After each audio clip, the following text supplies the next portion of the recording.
Okay. So Adrian is entering. Okay, so yeah, I think right here. Hello.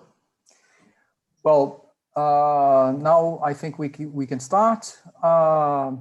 Thanks a lot for everybody and welcome you all.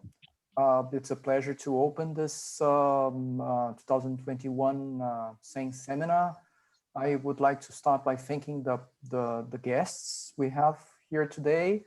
Professor Brodwin Fisher from the University of Chicago, who is part of our International Advisory Committee, and also Professor Juli-Anne Boudreau from UNAM, and also the Institut National de Recherche Scientifique from Canada, and Professor Fred Ramos from Fundação Getúlio Vargas from Brazil, who will be the commentators of the two articles that will be discussed today. Just some very brief words to explain a little bit the event, the idea of the event.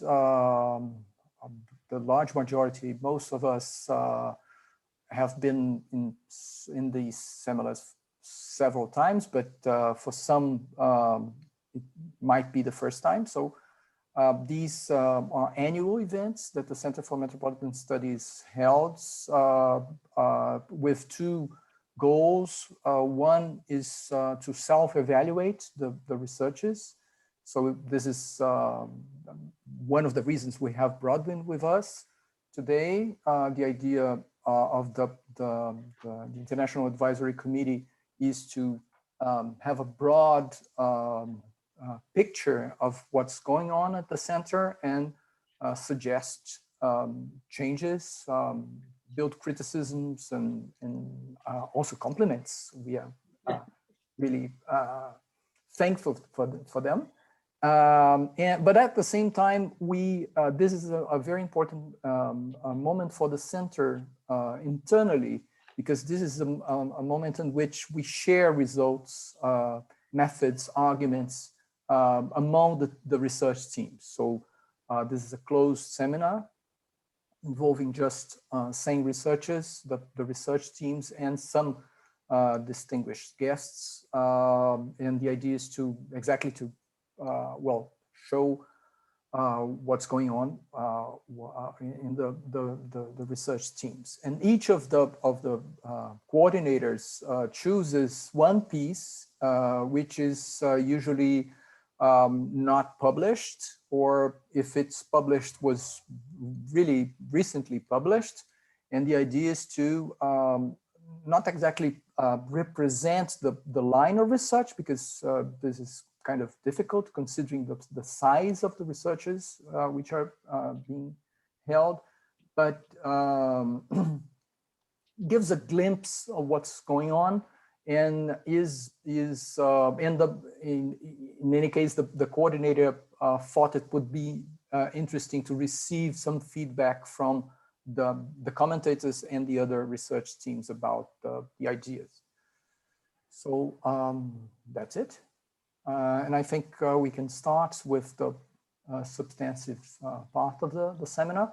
Renata Bishir, who is our research coordinator, will coordinate the session today. And so I give you the screen. So thank you, Eduardo, and hi, everybody. I'm really glad to be here, and I'm really thankful to all of you, but especially to Frederico Ramos, Juli-Anne Boudreau, and Brodwin Fisher. Thank you for being here, and thank you all for discussing these papers with us. For us, it's really, really important to get this external feedback for our work, so thank you very much. So we are gonna start our first section, which is called Urban Policies. We have two papers, one authored by Eduardo Marques, who has just talked. So if you don't know Eduardo, this is Eduardo. And the other, the paper is called Comparisons on and in Latin American Cities. And this is the first one we are gonna discuss. And Juli-Anne Boudreau is our discussant for this paper. And the second one is authored by Professora Mariana Gianotti from Poly, USP, and also authored by Tainá,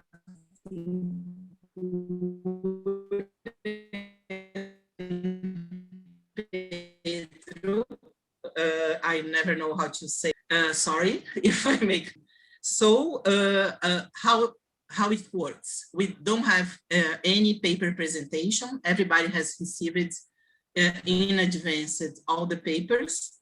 So now we will have Juli-Anne Boudreau talking by more or less 15 up to 20 minutes about Eduardo's paper. And later we will open for a broad discussion. Okay, so thank you everybody for being here, and Juli-Anne, thank you especially for accepting this.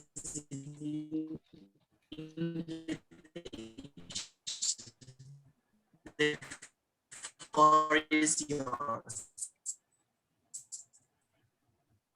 I'm not sure if you finished. If it's my internet, it kind of cut off what you were saying, but thank you. Juli-Anne? Yes, do you hear me? Are you here? Do you hear me? Yes. Yes? Okay. Oh, Yes, yeah. that's okay, I have just thank you a lot. And thank you. This is the problem of yes. these. It's a you can highly start. international, Yes, international meeting, because we have people okay. in Brazil, yeah, in the US, in Mexico, and in Bertioga, which is the city that Renata is. So the connection is not really very easy there. Very good. Well, thank you very much for this invitation. It was really a pleasure for me to get to know a bit more what the center is doing, because I've been exchanging with Eduardo for a number of years now. I don't dare think how many years, but I never had direct contact with the center. So it is a pleasure really to be here today. It was also quite a pleasure to read Eduardo's paper, which will be published in his handbook on urban comparison, directed by Patrick Le Gallès and Jennifer Robinson. So it was also quite a pleasure to read this paper, because I'm really looking forward to this collection of papers on urban comparisons, and I had no clue. I'm also contributing a chapter in this collective book, and I had no clue exactly how they would organize the debate. And I was really happy to read Eduardo's paper, because I was a bit worried that the debate on urban comparison in the handbook would be only focused on the work, the debate in English, right? On urban comparison. And I see with Eduardo's paper, which I think is really a crucial contribution to this collection, because it specifically takes the point of view of comparison and urban comparison from Latin America. So thanks a lot, Eduardo, for that. I'm not going to kind of present the paper formally. I just want to make a short synthesis at the beginning of the paper, and then I will orient my comments around 3 questions for Eduardo. So what is interesting to me is that Eduardo is doing the intellectual history of urban studies in America, and from the beginning of the paper, this intellectual history of what urban studies is positioned as a history of comparison, and I think this is extremely interesting, and it really departs from the debates that are dominant in the English-speaking literature on urban comparisons, in the sense that, well, not departs radically, but but in the sense that it really situates the foundations of the discipline of urban studies in comparison. And I think this is really, really important and interesting. And this is perhaps one of the, it's not a question formally, but well, yes, it is a question. I don't know if you see this as only specific to Latin America, Eduardo, in the sense that it's a specific intellectual history of what urban studies is and how it developed, or if you think that this could be a similar history could be written in other regions, right?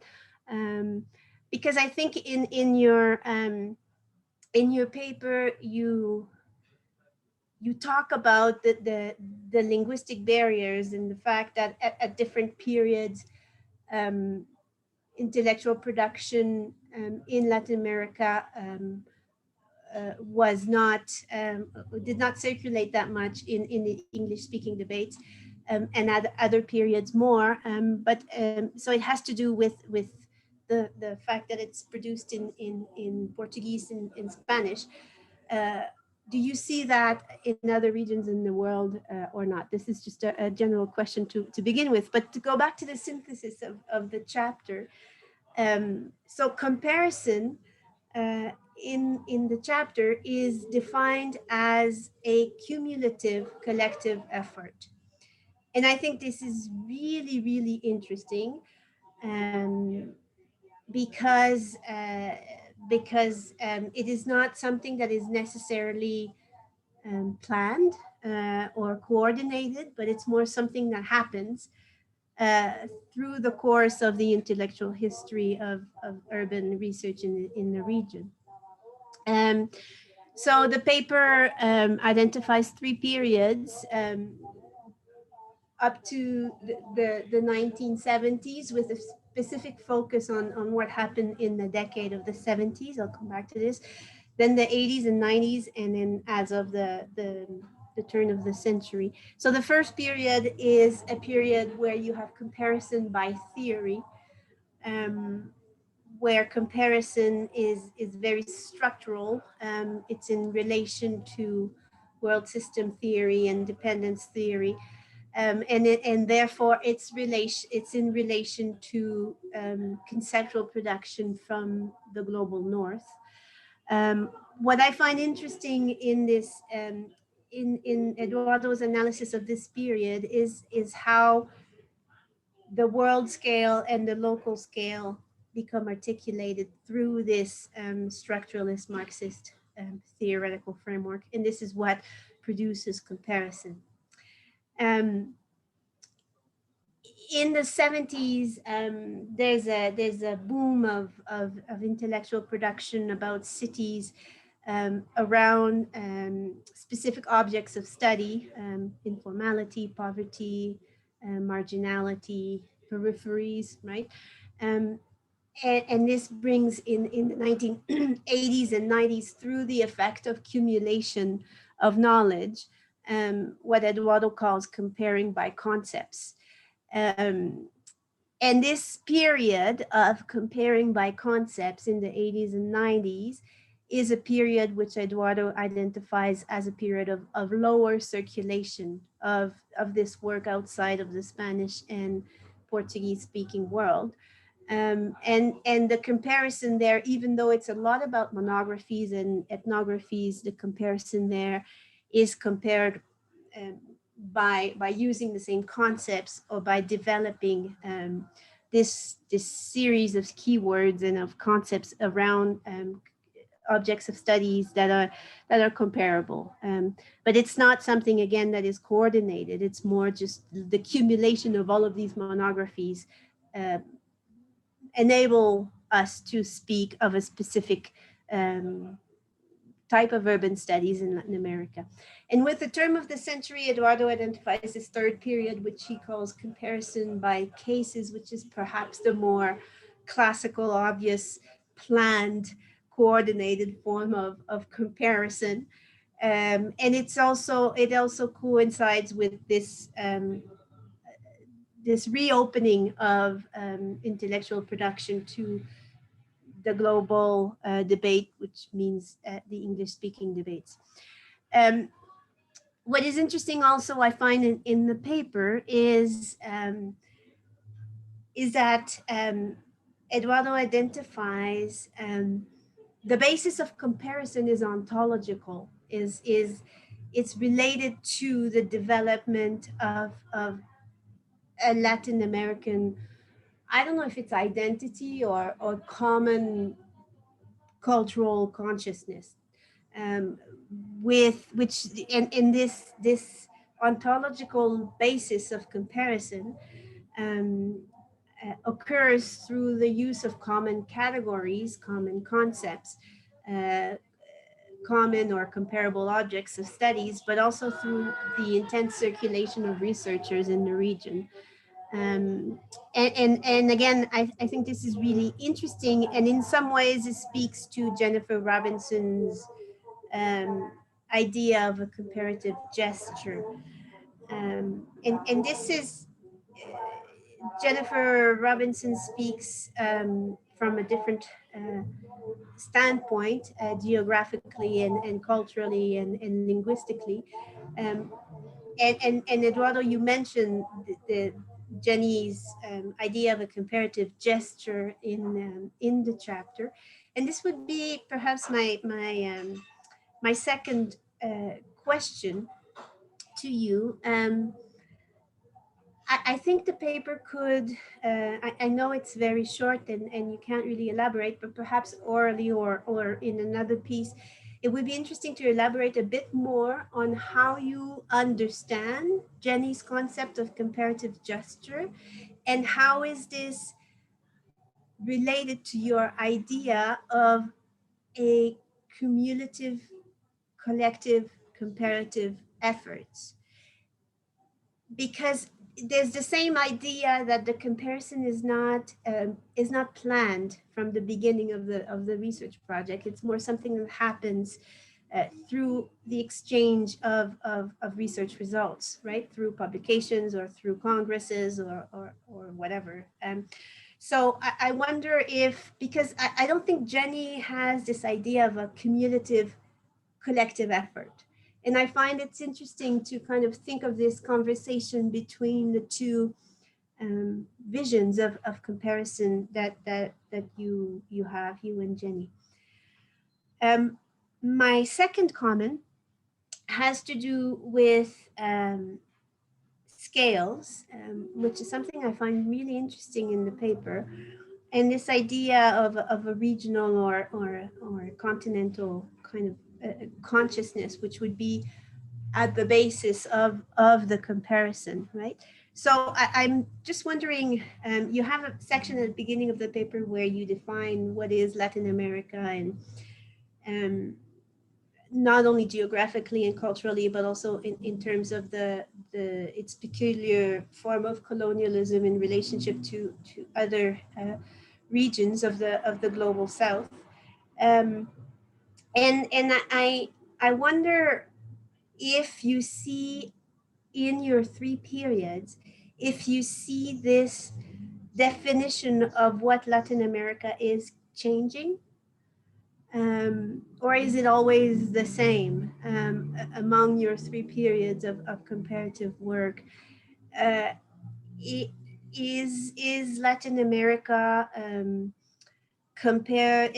does the comparison only happens within Latin America, or what is in relationship to what because you mentioned like this level of circulation in translation of the work towards English speaking words. So I'm just wondering how you see this relationship of the region to this north, or of comparison with other southern quote unquote regions, right? So is this definition of what is Latin America changing over the three periods? And my fourth and last question is perhaps more, I don't know if it's more abstract or it's more epistemological maybe. I wonder, it has to do with the politics of knowledge production. What does it do politically in the global scene of urban studies? What does it do to attribute comparison to Latin American urban studies, in the sense that does it position the intellectual history of the region differently because it's comparative, or is it just an effort of analyzing and describing what happens in the region, and it has no kind of political effect in terms of the intellectual history you're proposing in the chapter? I don't know if my question is clear, but in general, I think this is a really important contribution, and I really appreciate also along the paper how you kind of also locate the different authors that you're citing in the different periods, and you locate very well this really interesting history of urban knowledge production in the region. And I really wonder how you locate now this region in the rest of the debate. So I will stop here for now, and perhaps we can be more interactive afterwards. Thank you with very your much. Mm. Thank you, Juli-Anne, for your comments. I'm sure Eduardo has food for thought. Sorry for my connection. I'm seeing it's unstable. Okay, but now I would like to ask Eduardo, would you like to collect more comments, or would you like to reply to Juli-Anne? What do you think? No, I think I'm going to do these questions because it's a lot of things to elaborate, actually. Thanks a lot, Juli-Anne. That was exactly the kind of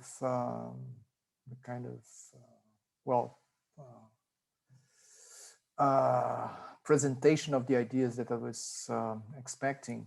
So I'll follow your questions, which for some of them I have answers, for others I don't have, but and I'll try to think about them. First, about the foundation of urban studies in Latin America, and the idea that this is a strong statement of the piece, which has to be very short because it's very strict in terms of time of word limits, because it's a part of a handbook. But this idea of comparison as a collective effort, I'm stretching a little bit. I know that I'm stretching the idea of comparison, but I'm really comfortable with this for Latin America. And I have to say that before starting to write all this this paper, I didn't have these ideas clear in my head. So it was more or less organizing the production, and it's a lot of things that the idea of a comparison as a formative gesture of urban studies in the region became clear for me.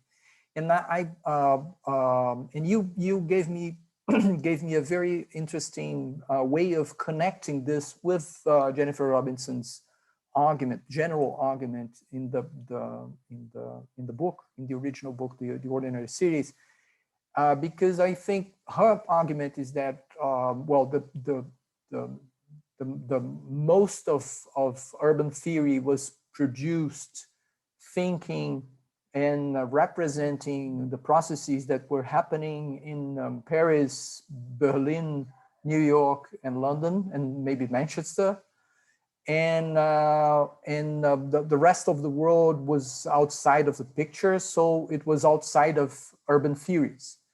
When I think of urban knowledge produced in Latin America, it was one formative element was the idea that we had to, not we, because we were not authors at the time, but that literature or those authors had to position Latin America or find the place of Latin America in broader processes.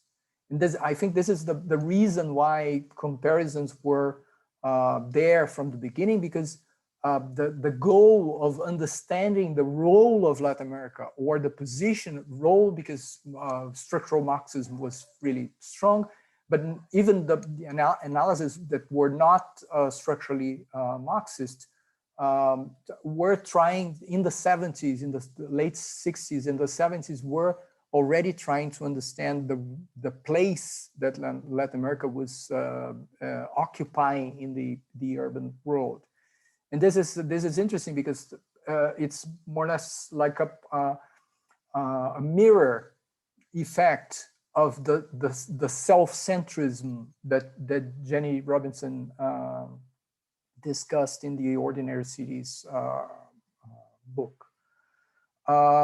Then in this, the idea of the three periods, I'm really convinced about the first period. I'm really convinced about the second period. I'm not completely convinced yet about the third period. I have to work more on this, and I would like very much to have more space in the piece to develop this more. But I really believe the second period was really centered on this comparison by concepts or the keywords, the idea of keywords that was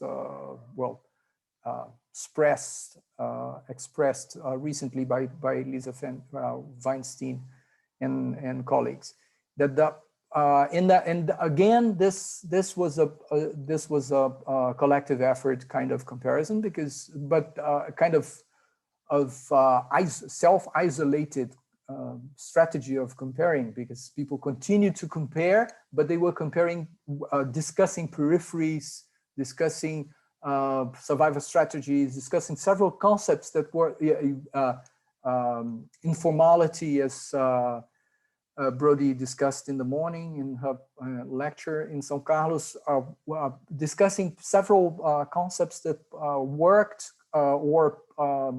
as kind of soothed the tissue of knowledge production in the region.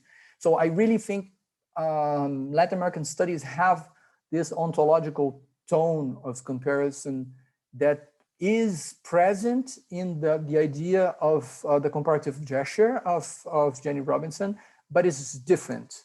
Because Jenny Robinson, then I go to your second question. I think her idea is strongly, is to state, to defend an ontological position of comparing, but comparing within as an individual project, as an individual effort. And I think the project, the ontological tone of comparison in Latin America was from the 60s to the 2000s clearly collective. From the 2000s on, I'm not completely convinced with my own argument that this is a whole period. Maybe this hosts more than one period, these 20 years. And this may be different depending on the country, because one problem of the piece is that, well, I'm Brazilian and I was brought up here, and I learned these things here and everything, and I read the rest of Latin America, but I'm not positioned in other countries. So this may be different in other places also. And one interesting thing about going to your third question, one interesting thing is that when I started to write the piece, one of the problems was that I, as a Brazilian, I had the feeling that the Brazilians, well, we don't really think we are Latin Americans. We think we are a different kind of people, because we speak a different language and we were colonized by a different colonizer. They are not really very different, and the languages are really similar, but we always look, as the Portuguese do, we always look to the sea. We never really look to our backs for the rest of the region. But it struck me that there was really a connection since the very beginning of the debates, and this was even soothed by connections that I found searching on the bios on the vitas of older researchers, and it couldn't go to the piece because I have strong restrictions, but a lot of people circulated. A lot of people came from Argentina, did PhDs in Rio, stayed in Sao Paulo as a researcher, and ended up in Mexico City. People started in Chile and went to Mexico City. People started in Chile and went to Argentina. So even those migrations and networks of in the 70s and the 80s produced well this tissue of Latin Americanists. But I think so. To answer your third question, I didn't know we really have an identity in Latin America generally, because I thought Brazilians didn't have this, but actually they do, in terms of knowledge production about the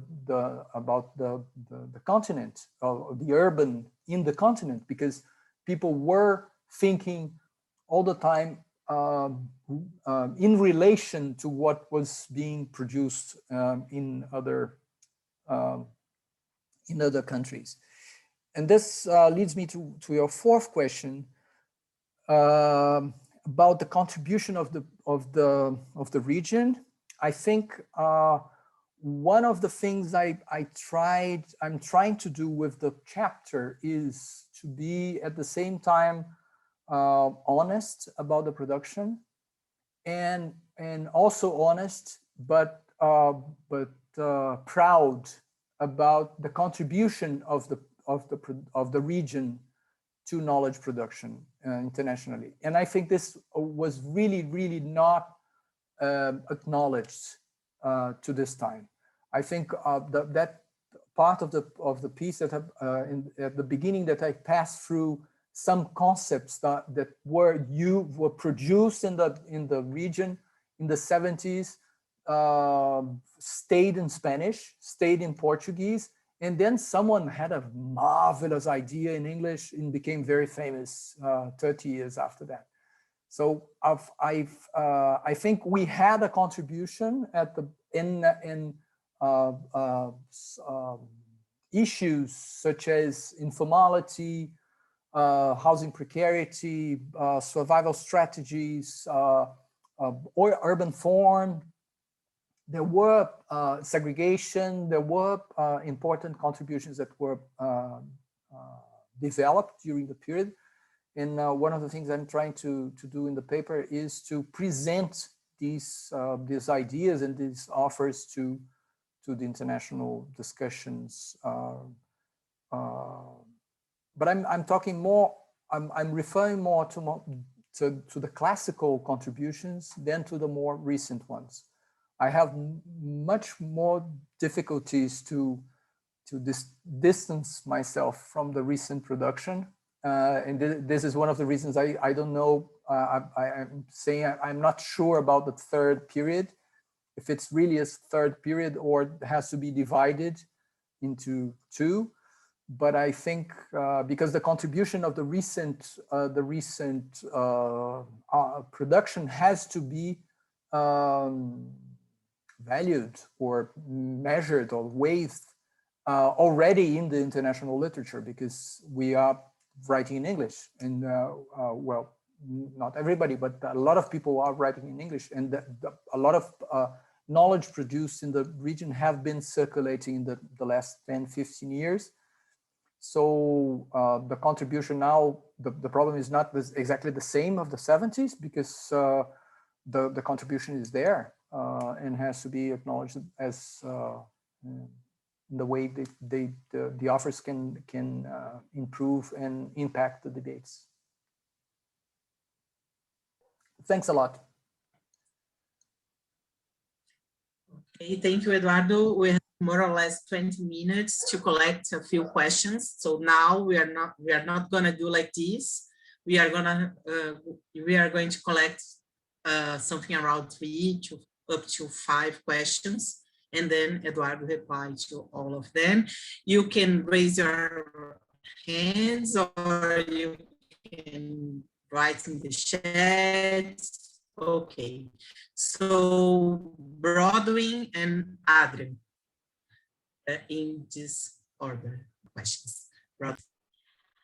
Thank you, Edu, for the chance to read this. It was super interesting and in dialogue with lots of things that that I've written about and thought about. And so it was wonderful to read it through. I have about 1 million questions, but I'm going to restrict myself to just one comment, and hopefully we'll be able to continue the conversation at another point. But I was thinking a lot about this question of North and South, Global South, Latin America, the Americas. And in some ways, I started thinking about the parallels with the history of the myth of racial democracy, that there was this idea that was, a nationalist idea in Brazil, that this was something that was, a production of Brazilian civilization, according to Gilberto Freire, and went out to the world.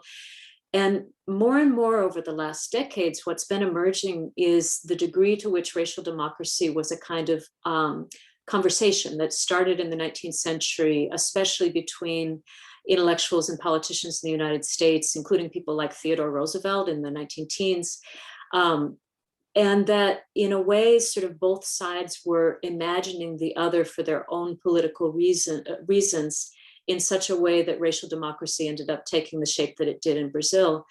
And I was wondering whether in the case of urban studies, we don't see a little bit of the same thing. That is that, if you think about the circulation of intellectuals at different moments, and especially moments a little bit before when you begin, say the 1930s when the USP was being founded, or if we think about the UNESCO researchers in the 1940s and 1950s, or the group that Philip Hauser was ahead of in the 1960s, or communist activists who were actually really interested in urban questions and published newspapers in every country in Latin America that had articles about all of these issues.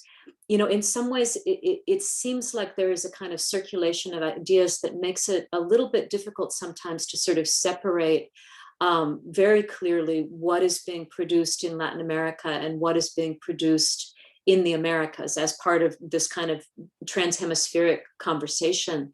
So I just wanted to sort of raise that as an issue, and maybe to ask whether there's a difference between thinking about ideas that come from the experiences and the analysis that is being done in Latin American countries of the question of urbanization versus the actual authorship. That is that, there were very definitely some Latin American authors that were writing with North Atlantic scripts. And there was also the opposite, right? That there were foreign authors who were very much writing with Latin American scripts. And so sometimes I wonder whether it might, for a piece like this that has to be so short, you can't get into the subtleties. And I really appreciated the center of gravity being in the kind of Latin Americanness of this production. But I kept on sort of having questions about, sort of the co-production and the circulation of ideas. And the other, just to add one more comment, is that I was thinking also a lot about the temporality of these moments when Latin America emerges as a producer of global knowledge about cities. And I wanted to suggest a couple that I think are anterior to the point where you begin the essay. And again, you probably don't have space and it's probably not even interesting for this essay, but I was thinking that there were several issues, urban issues, that Latin America was at the center of really from the very beginning of the 20th century. So if we think, I know you've had a lot of collaboration with Gilberto Ochman, but if we think about the sanitary moment in cities, Latin America was very much at the center of that, right? The question of port cities and the question of public health and production of knowledge in Latin America was very much part of those debates at the very beginning of the 20th century. Or if we think about the question of race and cities, in some ways, you know, my own institution, the University of Chicago, a lot of ideas that are associated with the Chicago School were actually co-produced with Latin American thinkers, you know, really between the 1930s and the 1970s. And there were lots of ideas about race in Latin American cities that came out of the UNESCO project right after World War II. And many of those authors were Brazilian, including Florestan Fernandes and, you know, other people who had a really important contribution to ideas about race and spatiality in Brazilian cities. Eleide da Costa Pinto is another person who was so important to that.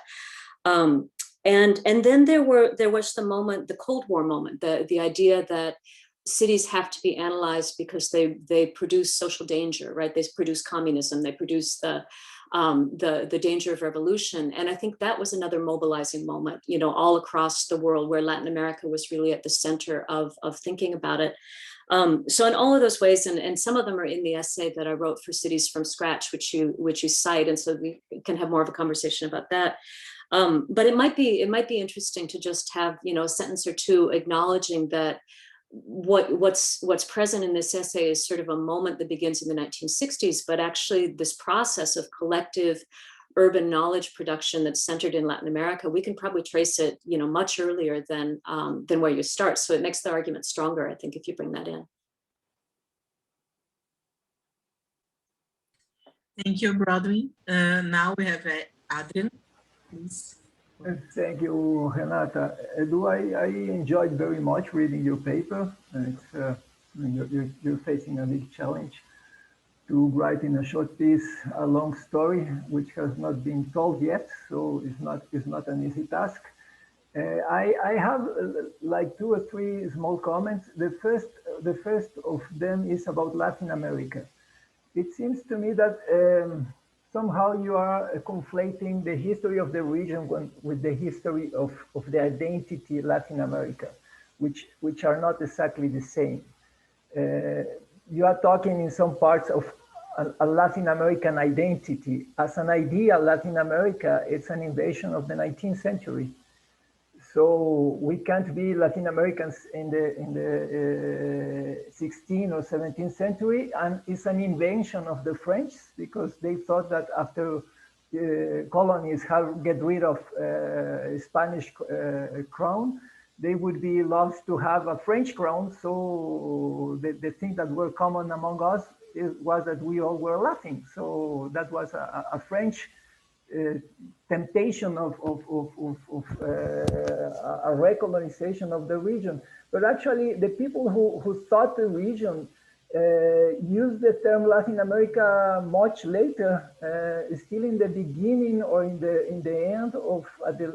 end of the 19th century. Marques, for example, think in terms of our America and not of Latin America. So Latin America is a very recent invention, at least as an identity. And I would say paradoxically, one thing that you say explains that because dictatorships helps a lot to produce Latin American identity because they put elites to circulate all over the region. So the idea of Latin America is somehow product of this elite actually connecting knowledge production. That is something that as a Latin American perception, it's quite recent. So I think that the history still holds, but it is not the same as the production of a Latin American identity. It may be interesting to keep it separate.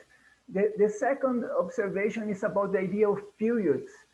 I'm not sure if periods it's as useful as moments for you.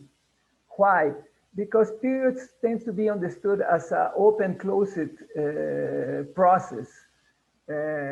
And actually, the idea of moments still is related to certain chronological aspects, but it allows for continuity. And there's continuity in the things you are saying, because there's people that are still working on the ideas of the 70s with not much progress, but it's not a period. It's like a moment when certain ideas appeared, and there's a contribution of the moment, but those ideas are still around us or among us. So that could be interesting, because in the last period, which you are less convinced about, you don't need to close it. It's a moment. And maybe that period is a specialization, but it's as well pluralization. So it's difficult to conceptualize, because by definition, you have a process of pluralization. So the field is bigger, and it's tough to produce a scientific understanding of what is going on, basically because you have a pluralization of different topics. And maybe, I'm not sure, but it seems to me that you are suggesting that besides strategies of comparison, which means comparing by theory or by concepts or by matched cases, you are saying as well that the subject of comparison itself is different.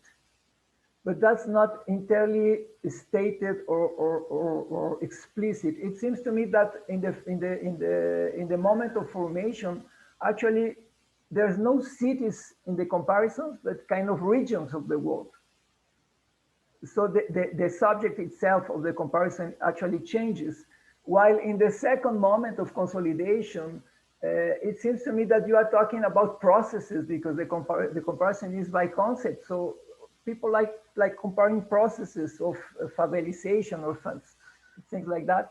While actually cities as a subject of comparison, it seems to appear only in the last moment. So I think that maybe you can work a bit on that, if I get it right. Make it more explicit could be helpful.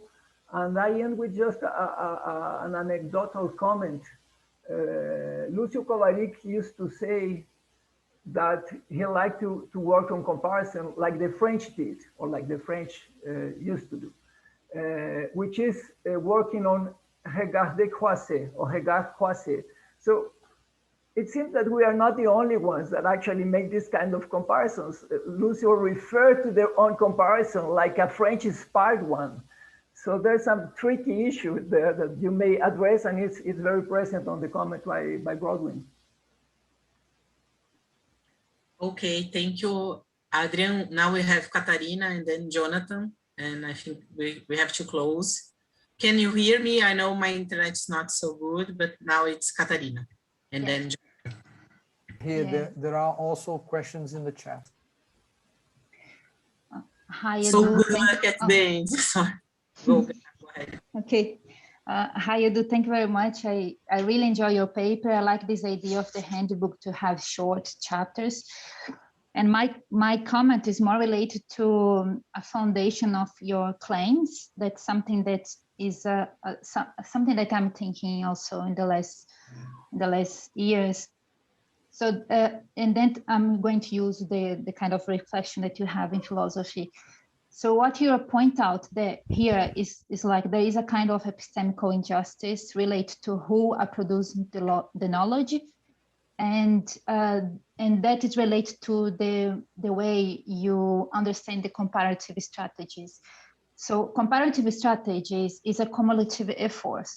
And if there is an imbalance in the way that we have the contributions, so there is an injustice there. And what you're saying is like, that is not to be done just by the North, but also by the South. So there is a claim about the imbalance of the contribution, and the second claim about who are writing this knowledge. So we should also have opportunities to be a knower about the urban injustice. And this reflection you can find also in the feminist theories with the Black feminists and the colonial feminists, that they are saying there is this imbalance in the production of knowledge, and maybe you can be interested in read too. And I think 2019, Angela Davis came to Brazil, and she said something that I think also affects us, the way that we read the production in the academia. So she said, you don't need to read me. You have Lele Gonzalez. So I think just show, like as an example, how the fact that in the international scenario, we are less considered or less reading than the production in the North also has an effect in the way we do our research here. So it's a more broad comment. Thank you, Catarina. Edu, Thanks, Catarina. okay, we are running out of time, but I think we should collect all the questions and then we postpone the second one. But now we have Jonathan and then Eugenia, and I think we should close after Eugenia, if you are okay with this, right? Jonathan, please. Thanks, Renata. Hi, everyone. I'll be very quick. My comments are from someone very far outside urban studies, so they may not make sense. I apologize. But two quick questions. Firstly, these concepts and ideas of comparison by theory and comparison by concepts were actually new to me. I wasn't sure exactly how they were being defined and what they really mean. I think it would be great to just give a little bit more of a definition. That may be somewhere else in the handbook, I'm not sure. But it really wasn't clear to me what type of comparison is being made when we make a comparison by theory, for example, and what the contribution of that comparison is to knowledge. You know, is this theory generation, concept generation? Is it theory testing? Like, what role is this playing in the production of knowledge? I think that would help contrast with some of the later studies, which are very much more case-based in comparison. Secondly, you tell us a lot about what was studied, right? But it's not clear how much was learned in all of the cases. Like, there's a lot of discussion of themes and concepts and ideas, but it wasn't always clear to me what the conclusions were for the field of urban studies. And I think that might be really important just to sort of demonstrate the quantity and the contribution of the production that's being made here.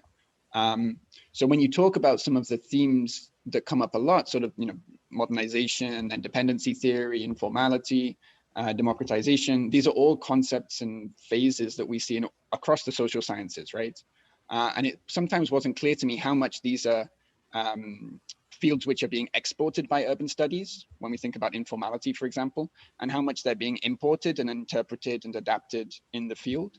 And I think that distinction could really help demonstrate where the contribution is being made. And I guess, you know, the question I sort of had in the back of my head was, if we had an equivalent chapter for rural studies, right, not urban, but rural studies, how different would that look? Would we see the same kinds of discussions, the same kind of ideas? Would the findings of applying those same themes be different? So I think a little bit more of the specificity around how this applies and the concrete examples of how it helps us move forward urban studies would really make it more concrete for someone who doesn't know the literature so well. But thank you. Really good points, Jonathan. So now we have Eugenia, and then Eduardo will read all the comments and do the magic of answering everything. Eugenia, you can go ahead. Congratulations, Edu. I like very much the text. It reminds me a lot of what the anthropologist Roberto Cardoso Oliveira calls peripheral perspectives, referring to the characteristic of the knowledge produced here. And my question is, how does decolonial or post-colonial perspectives enter this discussion, where the questions have to deal with the omissions of the knowledge that existed prior the colony and that was erased of the history? That's all. Thank you. Thank you, Eugenia. Edu, if you could just make some comments, like in 5 to 10 minutes. Hours? Okay. How many hours do I have? Actually, we should be starting Mariana's sections in a few more minutes. So, okay. 50 to 10. Yeah, I will try to be really brief. There are also two very good comments here in the chat.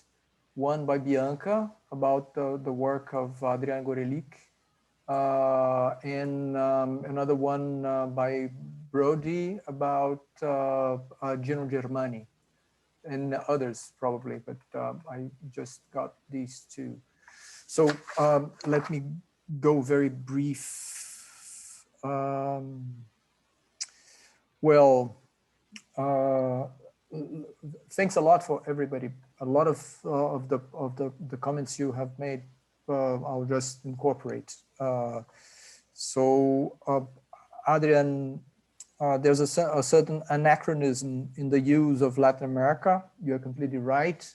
That's starting point. There's no Latin America actually is in fact anachronic, because I'm posing the same question for all the period, and I have to fix this. Secondly, there's a confusion between Latin American identity and the Latin American region. I'll read this again. Latin American identity, it's not really clear for me the status of this idea in the whole piece, but I'm going to read this with attention. I agree completely about the period and the moments. You're completely right and precise as usual. Moments makes much more sense. Actually, presently people continue to do similar things that were done in the 70s with the same strategies and the same logic of comparison and everything. So I have to fix this also. Yes, I'm not sure that the subject changed substantially, but I think the phrasing of the subject in the third period especially was the subjects was in the conceptualization of what to study was made in a much stronger dialogue with the international literature. So that's the reason why financialization appears or a gentrification appears, because these categories were not produced in the region in this case, were imported, and but the subjects are similar, I think. Katarina, yes, you're completely right. There's an epistemic injustice of the imbalance of the production of the region, and we may use Maria Hermínia Tavares de Almeida's expression about the political science in the region, that she says that we always produce cases for studies of people from abroad. We have to start producing, or to be recognized also for producing concepts and theories and interpretations about those cases.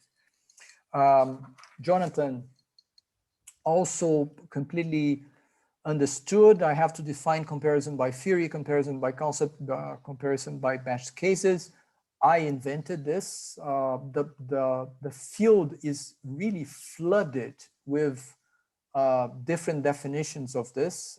This is one of those cases in which people are really fighting to produce, to incorporate its own concept of how, and also about meta concepts, how you produce concepts that can be compared. And I have to define this better, or I have to define it. It is not defined in the paper. I agree with you. I can put more information about the conclusions that were produced in each of the moments, and try to introduce some idea of how much the key concepts came to the area, came to the region, or were produced locally. But this would ask for much more development about something that Brody commented, and I didn't answer properly, that was about the connections between the local and the circulation of international ideas. I forgot to comment on this, and that I completely agree. So I had to do something very short. So I decided to do something very concentrated in the Latin American production. But at the same time, I also decided to do this because of the epistemic injustice that Katarina mentioned. So this was a decision, and there's an imprecision on this because the connections of the circulation of knowledge that were produced during my period were not really acknowledged really. For example, the role of Castells, of Manuel Castells, and how the connection, the physical presence of Castells and of Castells' work in the region influenced the production. So just to return to Brody's questions, because I started from Adrian on, I think I'm going to incorporate this idea that there was a production, to be fair, there was a production that was kind of quasi-academic or non-academic at all, or was of the production of knowledge more broadly about journalists, about the public commentators, and about people who were in the public sphere discussing cities, and also about from academics that were not really interested centrally in cities, but that showed or produced a lot of knowledge about what was going on in Latin American cities that is not in the paper. So I'm going to acknowledge this because you're completely right. That's it. Sorry. But thanks a lot to everybody. It was really, really nice. And I'm going to think about Adrian Gorelik's mention from Bianca. And also there are other questions. I think Broadway has raised some questions, but later we will keep Germany with us all the time. I think Germany is more or less Germany is much more in the picture, because Germany is a kind of, Germany is like Luiz Antônio Machado da Silva, similar to Lúcio, that kind of intellectual that were in the 70s very analyzed several different things and did a lot of research about several things, and he was a creature of the first moment. Sorry, here. Okay. Okay.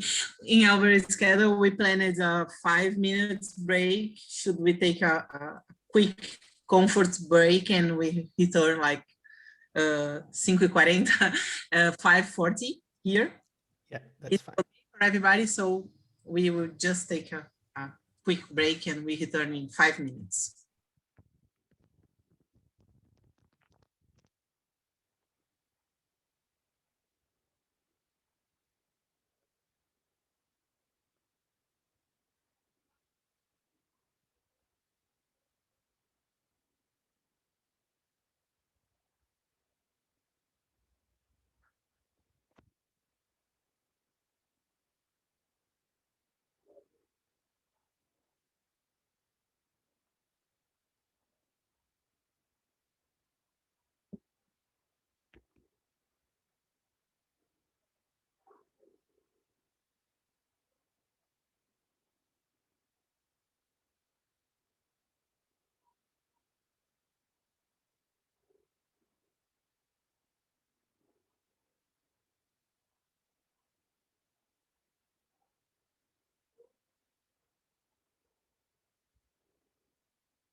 just a minute. We have a problem. Okay. Because we stopped recording, but now it's working. So thank you everybody for keeping here with us. Now we are going to start the second part of this section. Let me just take my schedule to see the name of the paper. But first of all, I would like to thank Frederico Ramos, professor from Fundação Getúlio Vargas, for being here with us. And I also would like to thank the authors for being here. I said the name of the paper at the beginning, so I think we can start because I can't schedule. So Fred, thank you very much for accepting this invitation, and the floor is yours, please. Okay. Can you hear me well? Yeah. Well, thank you, Renata, for the invitation, for Mariana, Edu, Pedro, a lot of friends here. So nice to see you all well, and also very honored to be part of this debate and be back in CEM, which I participated from a long time ago in many activities. So I'm very glad to be back and very happy to contribute to this discussion, especially reading this very good work, very impressive paper with a lot of innovative approach and a very interesting perspective that it opens to build a representation of social realities in a very interesting perspective of connectivities and going towards the direction what I think it's a new horizon, and it's an important horizon about the new, what they are calling the new science of cities. So it's the urban analytics. So there's a lot of contributions that the paper gives, and I think Mariana and the team and Pedro and Tainá did a very good job. So the paper is pretty much methodological, pretty much a very strong methodological proposal here. So there is a lot of technicalities that I also have some concerns and some points to raise, but I did a lot of comments in the paper, and I will submit to Mariana, so we can also, after this discussion, talk more in detail about very specific points. And so I don't want to be boring in the discussion and go into the more in the broader perspective of this kind of methodology opens to the representation of social realities, especially interurban mappings, that it's part, I know that it's an important part of the story of the CEM.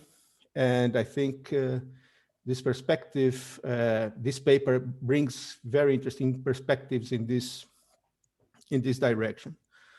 So I did some comments. I will not take too long to develop my comments here, but basically the paper introduced a new methodology to quantify interurban inequalities in accessibility and mobility, and provide some empirical analysis for Brazilian cities of São Paulo, Curitiba, and Fortaleza, right? So the work presents innovative methodological perspectives in several ways. So this is important to highlight. First of all, from the data source, proposing the use of smart cards data or big data to build detailed origin destination matrices as a primary source of information. So I think this is very important since now we are dealing with a kind of a scarcity of census information, and we have to be, so gathering data is becoming increasingly difficult to get. We will have again postponed the census, less questions will be part of the census. So we will have to find ways to creatively and also responsible use the source of information that is around, and not trying to skip the fairy tale of the big data magic. So it's important to be very responsible in this. So I think this is a very important contribution in this perspective. The second point I think that is innovative in this paper is the flexible analytical framework that it provides to use more traditional data source as also, for instance, the origin destination surveys that for some cities in Brazil, you have it, right? The third, it's pretty much methodological, is the two-step optimization algorithm to define the levels of area-based accessibility in different travel motifs. So this is a very, very innovative and a very interesting proposition in the paper. And also, what is a very important strength of the work is the possibility to allow subgroup metrics of, for example, low income and high income groups of population to build comparative assessment.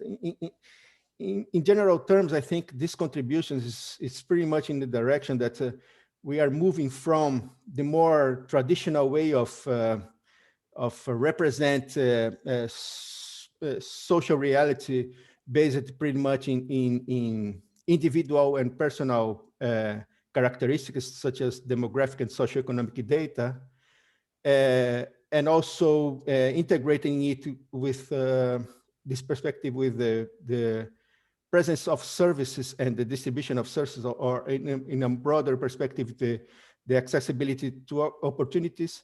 And in the end, the paper presents a possibility to relate these two perspectives and measure the capacity that these groups of population have to access these opportunities.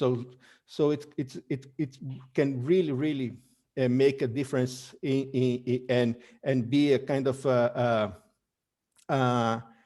a new perspective in representing these interurban inequalities.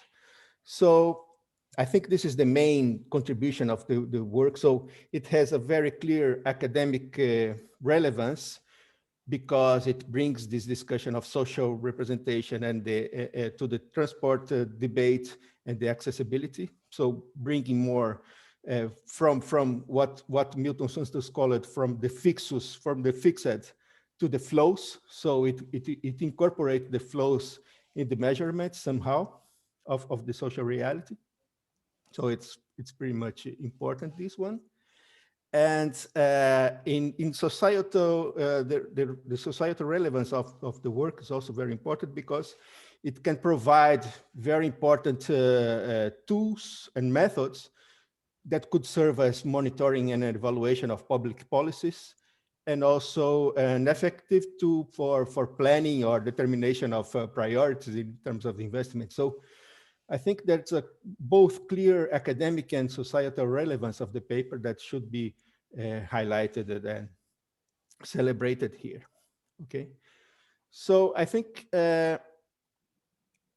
from the theoretical framework perspective that the work proposes, I think it really briefly spaced through the debate about social and environmental injustice, or inequality and spatial segregation, and maybe it could be better positioned in terms of this on these debates, the more theoretical perspective that these methods can contribute in terms of representation of social inequality in the city. And it's incorporate a relational perspective when allowing the confrontation of two complementary perspectives. And I think this is pretty much important in this paper.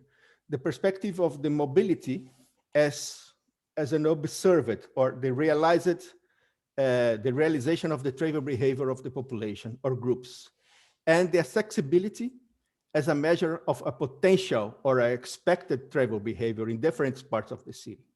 So when I started reading the paper, I thought that the metric would be kind of a ratio between this observed behavior or traveler behavior, and this potential accessibility measured. So in terms of what eventually is not proposed, but I believe it could be somehow explored in the proposed metrics. So I think there are some possibilities there that I don't know if was behind the initial ideas, but I think it could be used to enhance the capacity to represent this, what it's trying to represent. So as it's mainly a methodological contribution, I will focus on the detailed analysis of the methodology and some reflections about the empirical results presented in the paper. Okay, so the idea here is, rather than be skeptical about the feasibility of the application of the metric, is to point out the aspects that, in my opinion, still needs a solution, or in some other aspects that need to be better detailed and discussed in the text. So the text, it's clearly a work in progress. So it's clear, it's easy to see that there are parts that are very, very superficially treated. So we cannot understand exactly what kind of data are being used in there. But I think the core of the paper, of the definition of the metric is there. So it's mainly to enhance the quality of the work is some details that should be presented. And also, from my perspective, I had some difficulties to understand what was the input data for that generated the metrics. And so it gives me some difficulties to analyze the outputs or the results of the maps that are presented. Okay, so I'll go to some specific points here, and it's not too far. First point is, I think there is a kind of a confusion between the term geospatial inequality map and the geospatial inequality index. So when you formalize the geospatial inequality map as an index, there is a kind of confusion. So if you go to the equation 1 in the paper and the formalization of the equation 1, you see that the geospatial inequality map is basically a ratio between the time, observed time, travel time or average table time, to a kind of a reference or a benchmark time, right? So, but this is not exactly a map, right? It's pretty much more an index. So this is geospatial, the use of term geospatial inequality map and the geospatial inequality index should be better positioned in the discussion. So to help us understand exactly what is being discussed in this specific parts of the text. Okay. So why this is important? Because when you talk about map, you are talking about the possible spatial representation of a specific measurement that is the geospatial inequality index. So when you move the discussion to the map, and there are some parts in the text that are pretty much concerned about the cartographic lecture of the results, but we should discuss more the implications of the speciality of the measurement to the measure in itself, or the qualities or limitations of the metric through the use of specialities of the spatial representation, not simply the visualization, the visual results of it.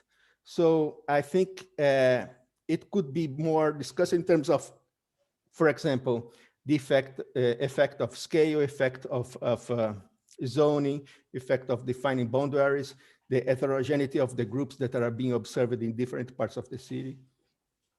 Okay, so this is, I think, it's an important differentiation that the work should put much more attention, differentiation map to the index. Second point that I raised some concerns is in several moments of the methodology, the data preparation is not clear. For example, when you use smart cards to build origin destination matrix, you have some decisions to make, because when you enter in a bus, you not necessarily put your card just when you pop up in the bus, or and how you build the destination part of the trip. So you don't have to use your smart card when you pop out of the bus. So this matrix is calculated in a certain specific way. So it's not clear in the text what was the definition that you use it to do this. I implicitly know what you do because you know the ID. So you know after in the end of the working day where this same ID pop up in the bus, but it's not explicitly described in the text. And I think it's important to be explicitly described the data preparation. Okay, so this is very important. And for many parts of the text, it's not clear what kind of data is being used for the measurement. So because you have basically two kinds of measurements, the observed mobility, right? So you have the observed mobility, that is this smart card. And then you have the potential accessibility that I assume is using origin destination survey, but it's not clearly expressed in the text. So I think it's somehow I got some confusions to understand that, but it's okay. So in terms of the measurements of the metric proposed, I found it very interesting. Basically, the observed mobilities, it's interesting because you use the travel time just measuring the card, right? But the balance time, balance travel, I think it's a good perspective that you bring to the. So the accessibility metric builds on the original balancing time metric proposed by Barbosa, applied for the Rio de Janeiro city. Here, the methodology needs to be better formalized and the input data explicitly indicated. Better indication of the zonal support possible and how data is available in the data set. So for what I could understand, you start calculating the time that a group of people requires to access the same number of jobs, place, or school place, or opportunities, right? So as defined in equation 2. So this time that this group of people requires is a summation of times for all the people that have to go there, or it's just an average of time, or so this is not clearly defined in the formalization of the index there. So, and then you create, from what I can understand, an n by n matrix where the total numbers of spatial units are distributed in populations as origins. And then you go through an optimization process or iterative optimization process to lead to an optimum arrangement for all the areas. So this is a matricial calculation, right? So it should be explicitly formalized in the metrics as well. So beyond these technicalities, that should be maybe some improvement in terms of formalization, and some parts of some formulas and some variables are not clearly defined in the formulas. What is very important is the simplicity of interpretation that these metrics provide us. So it's the very, very important point and the super important strength of the work. So the simplicity of interpretation of if you are allowed to measure how these people, that the group of population that are distributed over the areas of the city needs to access different parts of the opportunities that are distributed in the territory. This is amazing, and I think it's a very, very important contribution. So just to finalize my discussion here, I would like to see and to discuss, I don't know if you have the paper, but one thing that I came up to my mind is how could we confront the results measured for São Paulo for the observed mobility that is in page 9 to the measurement of the potential accessibility that is in page 15. So we see that there are differences between the observed mobility and the accessibility measurement. So what could explain this difference in these two results measured by different formalizations? So these are I think there is something there that the work could look at more properly, but I was very pleased to read the work, and I found it very interesting, and I want to congratulate Mariana and the team for the fantastic work they provide. So I have these comments. I can provide you the comments. Sorry if I wasn't clear in some parts, but it's too much technicality. So. Thank you very much, Fred. Thank you. Mariana, would you like to answer the points? Yes, please. Yes, please. Okay. So first of all, I'd like to thank a lot Fred, because I know that he had today something scheduled, and he changed to be here with us. So thanks a lot, Fred. I will never forget this. About the paper, I will start just to give an overview, because what happened is that we submitted a first version to Eduardo, Jonathan, and Marta, and then they came with a lot of questions. The first version was just about the accessibility and the inequalities measures.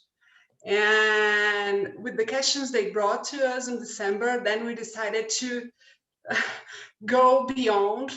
And then was what happened, that we just took everything that we produced in order to answer them to one paper. But I really believe that this is not the final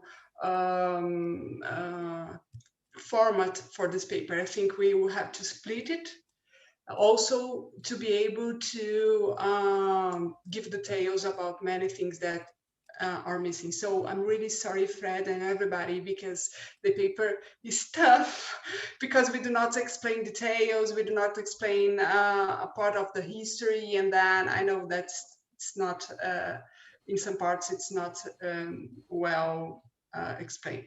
So the first, I will try to go in sequence about what Fred mentioned. One point that he did in the beginning, but then he came back in the end, was regarding the data. Oh, I will clarify just a few points, but then we can talk after. The smart card data, in fact, we do have a whole methodology in order to produce this travel time matrices for origin and destination, and you are completely right. We should be really clear about that, because this is something that we are inferring as we do not have the tap in and tap out. So it's not actually where people are entering the bus and going out from the bus. So you are completely right. Also, we did in the accessibility part, we used travel time matrices that were the same for both calculation. So we use not only OD survey, we use as well GTFS data and other data in order to compute things, and it's not clear. So just to give some answers about some of the points that you brought. Regarding the idea of the complementarity of revealed mobility and potential accessibility, and the idea that you gave in the end to compare them, we are looking forward to do this.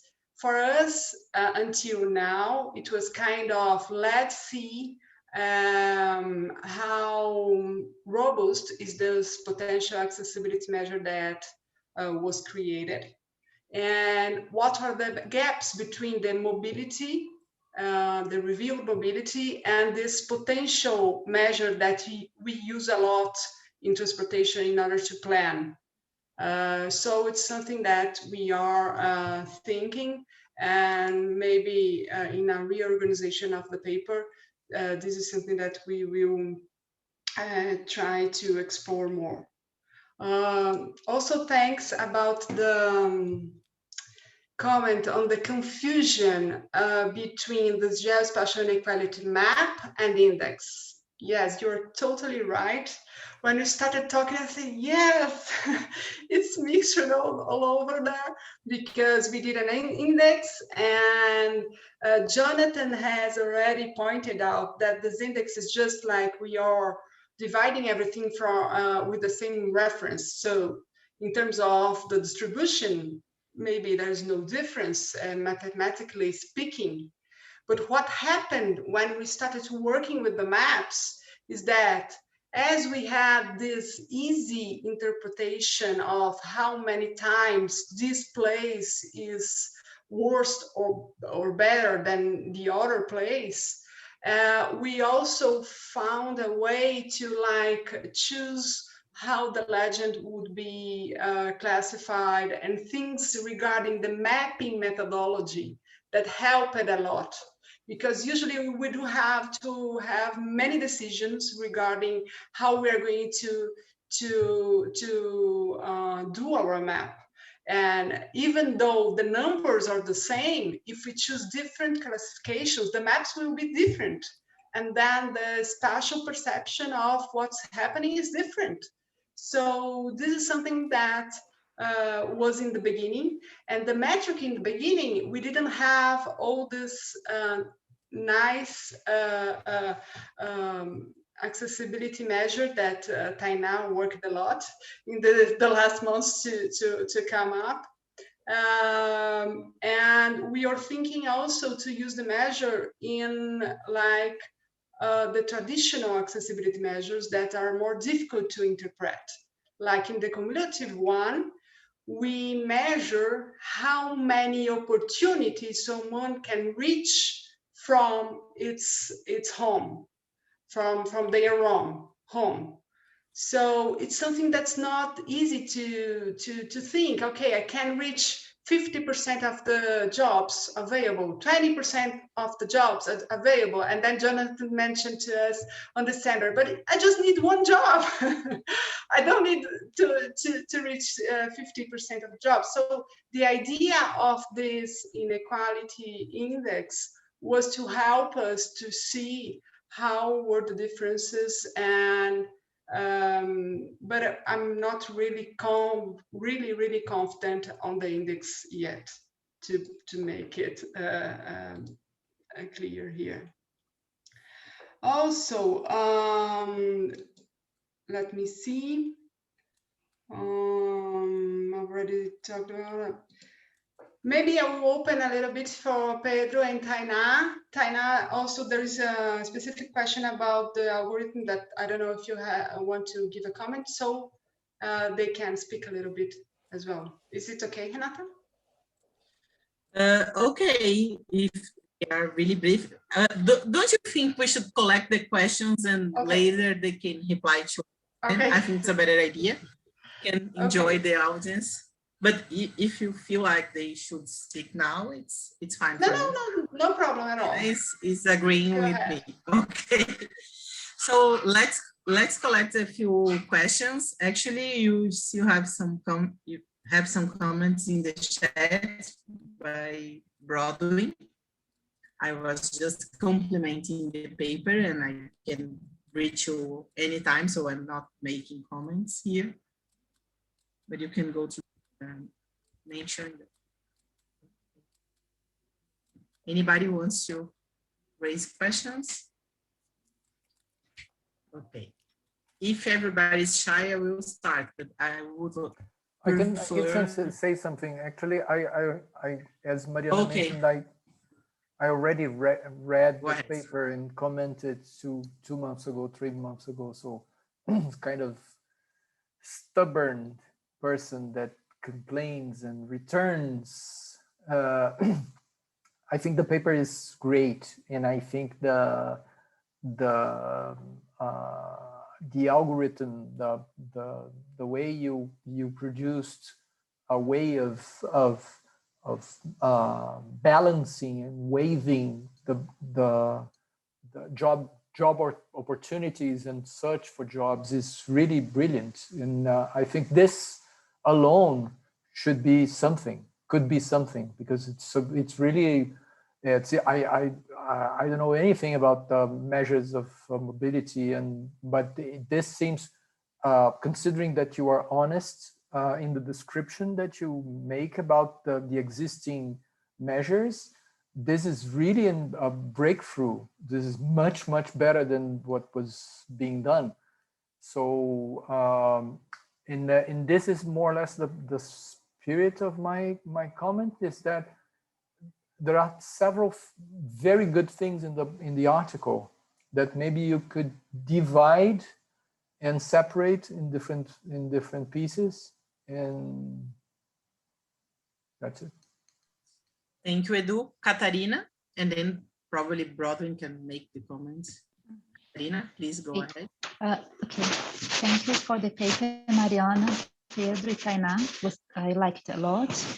My question is related to the source of information that you take to put in the index. So if you understood you well, the big data is from private mobile phone, can be from private mobile phone. And then you don't have an ethical issue here. If you are going to display private information, why the people are going to accept that? And there is kind of dimensions here that you do division to be part of the index. And one of the dimensions is principles of justice. I was just wondering how we can measure them, if you have some ideas, which kind of indicators you are thinking. And in the final of the paper, I talk about including other kind of dimensions to understand mobility. So it's not just mobility to access to jobs, but can be mobility to access education and other services. I was thinking about access to families and friends, for instance. And my question is how you're going to aggregate those dimensions. Do you have an idea about how to weight the different dimensions, or they are going to have the same weight? Is that my question? Thank you, Katarina. Brodwin would like to raise your question that you have just put here in the chat. It would be nice.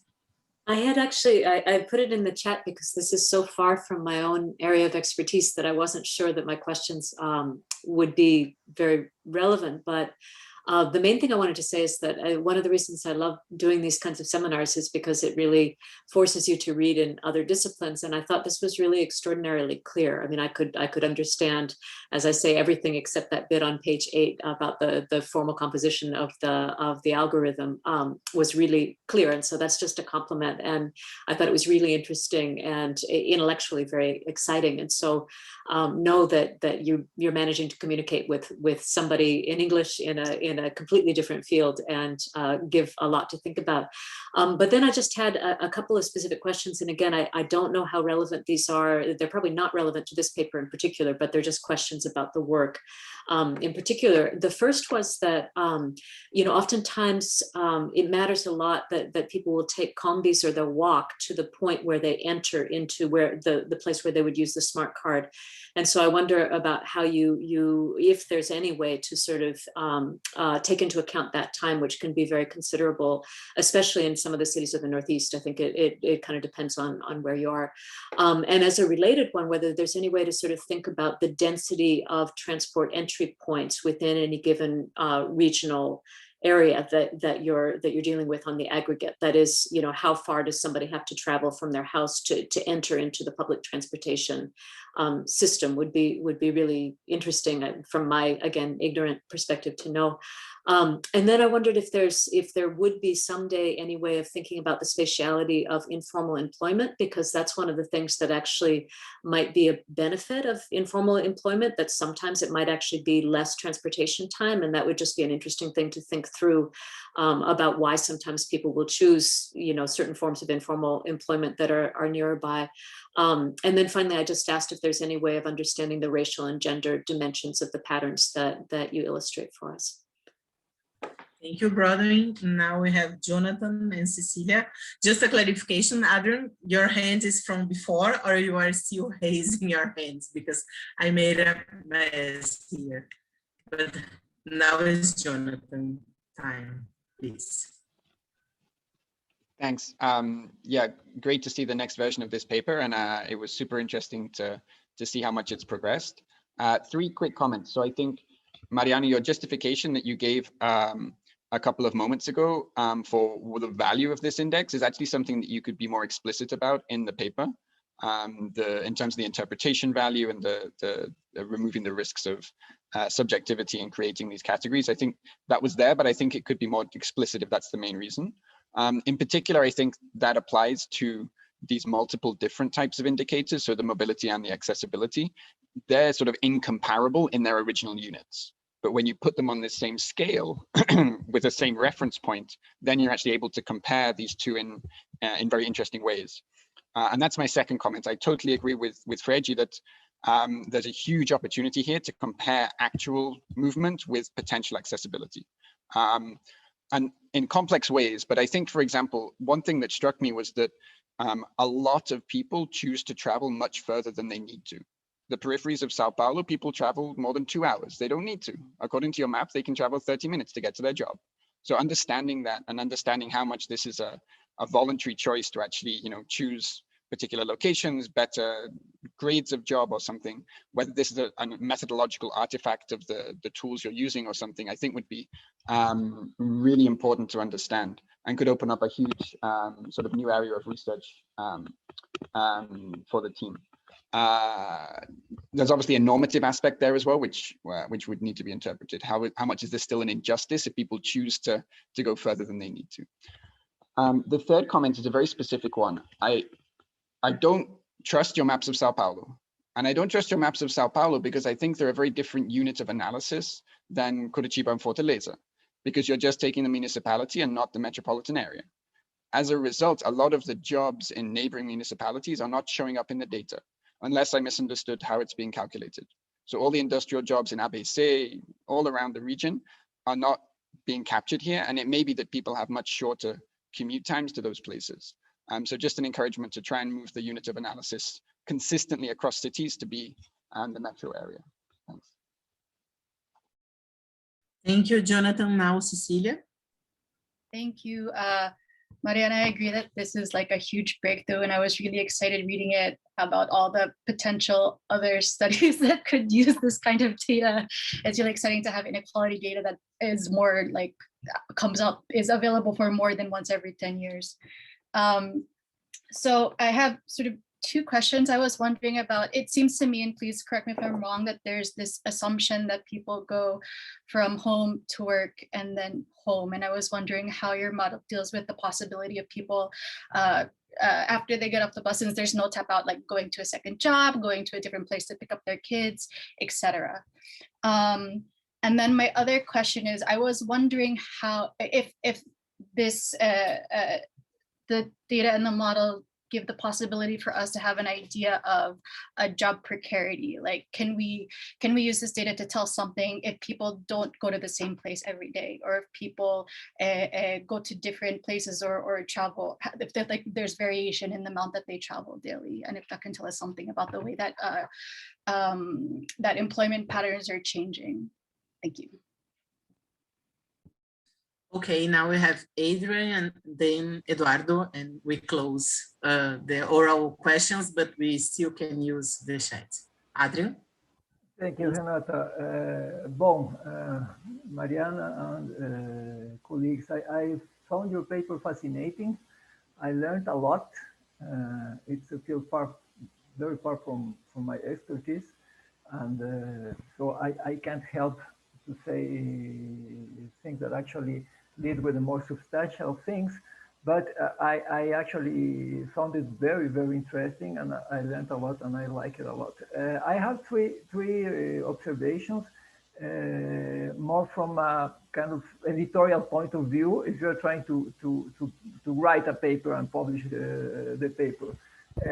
First, it's not clear where do you stand regarding literature review.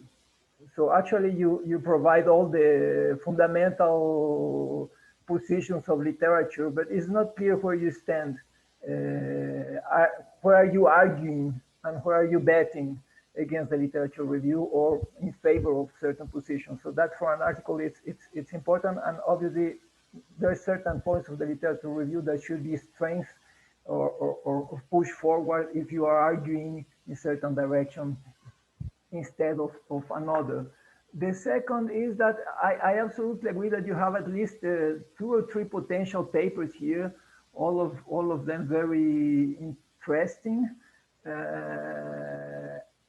One of them, I think you are making a strong point that the choices you are presenting, your metric and the way you are mapping the metric have strong advantages vis-a-vis other metrics, and the way those metrics allow us to understand inequality in spatial terms.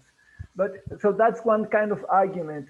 But I may think it might be that for this kind of argument, the data you are using is not the most compelling, because in that's one paper. But in that case, I think you should use your data against the other ways of measuring and presenting that.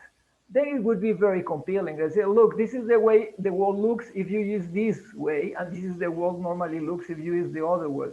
So, and that's a strong argument, but actually you are not showing the best you can do to show that this is a good way of showing things. And the second is the actual versus the potential, or actual versus potential world of commutes and transportation, which is fascinating. I think that it has a lot of normative issues involved that may deserve one paper or more than one paper.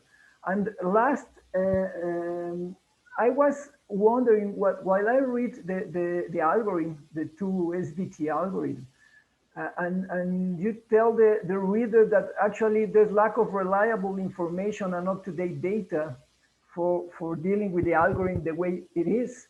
I was wondering that if Brazil it's a open data wealth country, how would you deal with this algorithm in another cities or places where you don't have this? So how feasible is your algorithm to actually get used if it requires very demanding kind of data? So that's something I was wondering while reading your paper. Okay, now Eduardo, very just adding, and then Mariana back. Just adding something very briefly, because I forgot, and then I was someone was talking about the comparison between actual and potential mobility, and this reminded me of my question. There's another interesting comparison for you, which is a kind of methodological exercise, considering the methodological exercise of the article, which is to use São Paulo and calculate São Paulo with social classes and without social classes. You can compare the two patterns and suggest if social class is really worth the trouble. If the difference in terms of interpretation is so important that it really worth producing the data and discussing the data. And this has a little bit to do with Adrian's also question, because you have also the social classes just for some cities and not for others. Okay, it's your time to do the magic. Okay, I'll try to do the magic and still give some minutes. Whatever you want. Yeah, I'll try to be fast because I would like to listen the voice of Tainá and Pedro a little bit. Regarding the last points, yes, it's a data intensive, especially the last version that we incorporate the social occupational classes like Edu mentioned, but we didn't do the sensitivity tests in order to check how much this is improving our views about the inequalities. Although it's intensive, if you take some cities that like Tainá is working her PhD, like London and New York, we plan to expand to these cities because there is data available for these cities. So for big cities, we should have this kind of data that's possible to do this kind of application as well. So I just started with the end and then I'll go really fast from the beginning. Katarina, the big data that we are using is not cell phone, it's smart card, it's different. And we use in an aggregate way. So we are not doing a person-based measure, but we are aggregating and seeing how the flows are going, coming. So I think we are okay in terms of the ZCO issue. Also, regarding the principles of justice, there is a big, huge discussion in transportation field. And we took some of the principle of justice discussion from the first version because we didn't feel comfortable as it is not our background, but we hope to interact with you and then being able to go back and risk a little bit more in this area. From Broadway, yes, the walking to the bus stop is considered because we are using a framework that considers the walking, but only like average speed of walking. What we do have in the group as well is someone, Bruna, I don't know if she's here.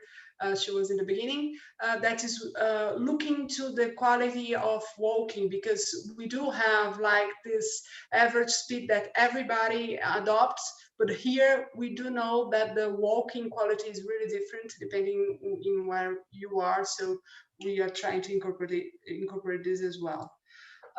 Regarding the informal employment, all the data that we are using consider this kind of informal employment, but we do have someone that could talk much more in a much deeper way. That is Fred, because he has some work in transportation and informal jobs and really interesting work. I'm not going to go beyond that because he is the specialist, not me. And Jonathan, regarding the explanation of what we want with the inequality index, you are completely right. We improved a little bit from the last version, but still there's a lot of room to go deeper on that. And regarding that, your comment on the municipality and metropolitan region, yes, we missed. I'm not sure. I think we didn't mention, and this is something that we really are worried about. I'm so sorry that we didn't mention. What happens is that when we make the decision to work with smart card, we just have to the municipality. We do not have to the metropolitan region. But one of the ideas is to split the paper, and then like the metric, the potential accessibility metric will be developed for the whole metropolitan region, and then we'll test and compare with the review mobility only in the municipality, because we just have data for the municipality. Cecilia, regarding the trip chains, we call it like trip chains people are doing.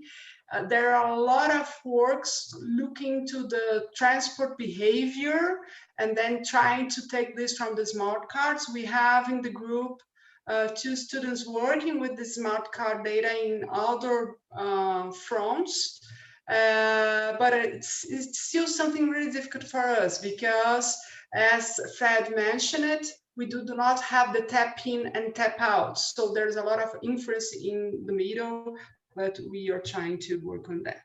So I will stop here, and may I give some minutes from my co-authors, please? Okay, I think so, yeah. Okay, I don't know if maybe we can start in the order of the article. Tainá starts and then Tainá. Okay, 5 minutes.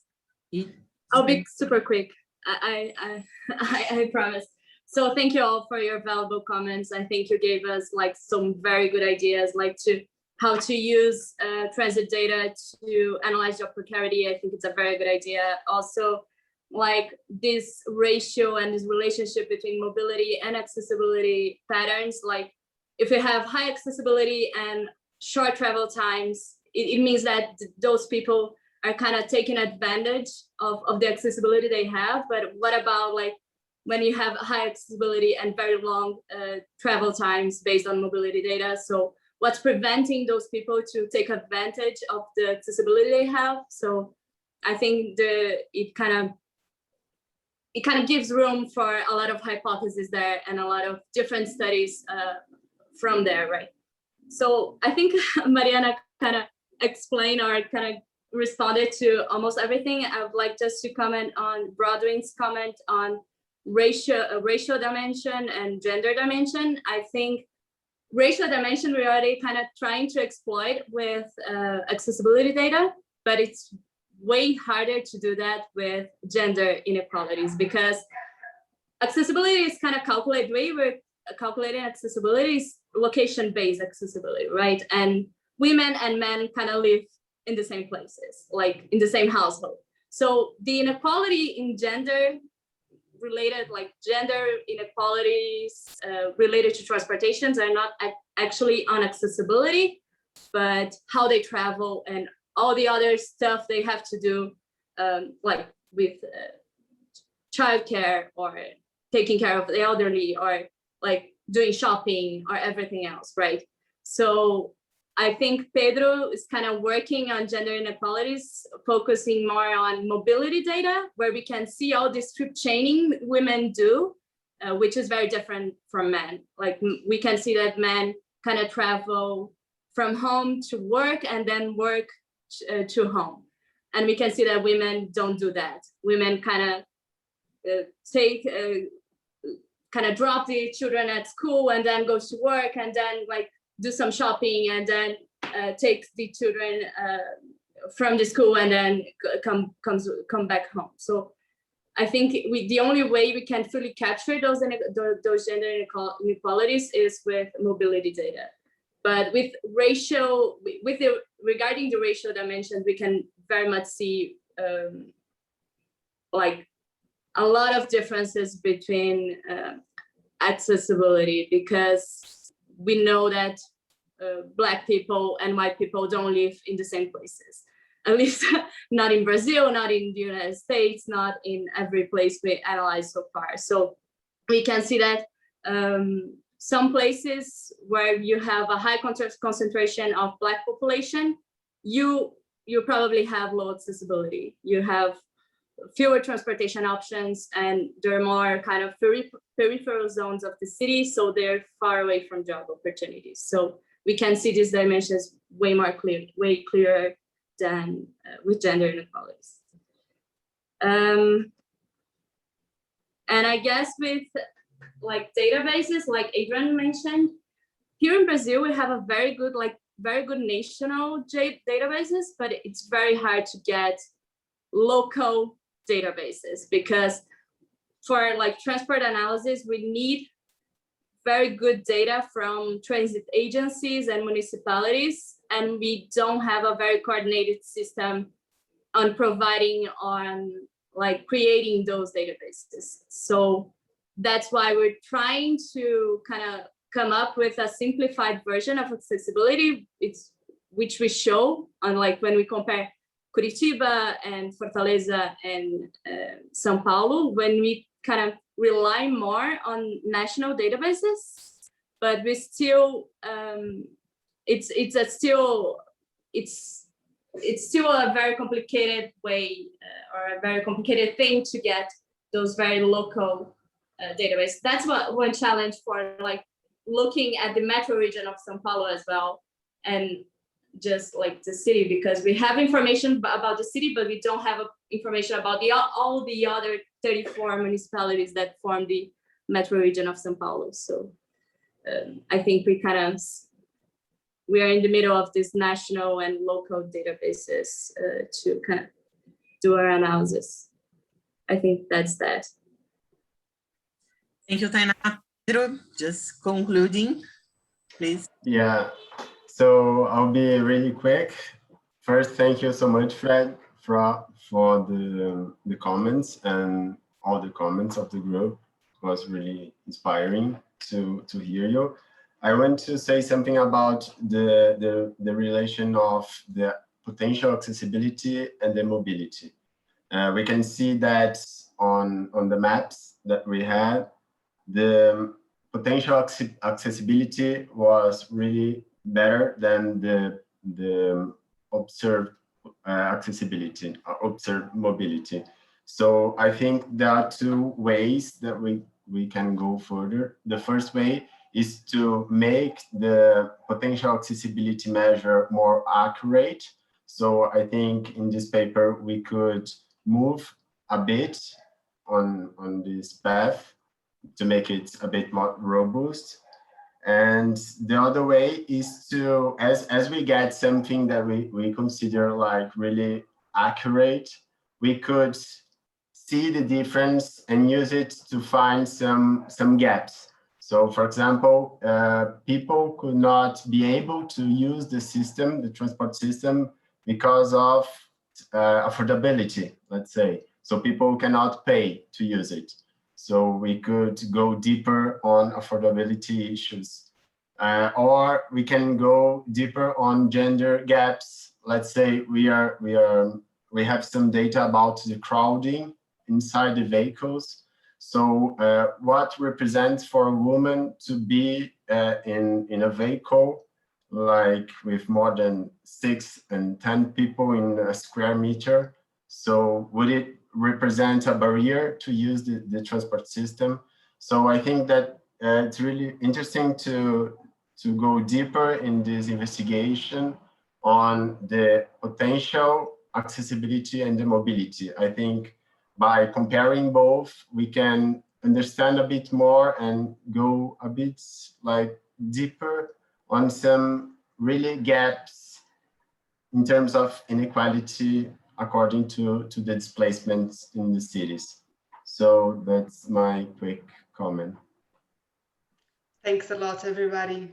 I was really nervous. It's my first seminar inside CEN, and we are like outsiders from social science. So thanks a lot. Thank you, Mari. Thank you, everybody, for this really, really interesting discussion.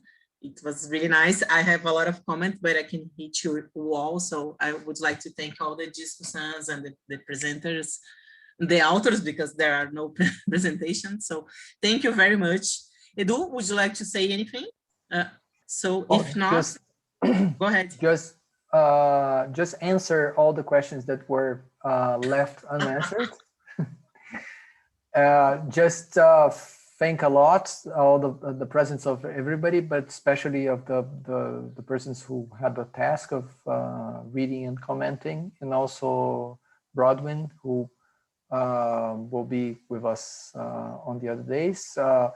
And just to stress that Juli-Anne and Fred are also invited if you want to also be with us in the other sessions. And we'll see each other on Friday. Friday afternoon. Thanks a lot. Thank you. Have a good evening. Thank you, everybody. It was really nice. Thank you, Fred, Juli-Anne, and everybody. Thank you.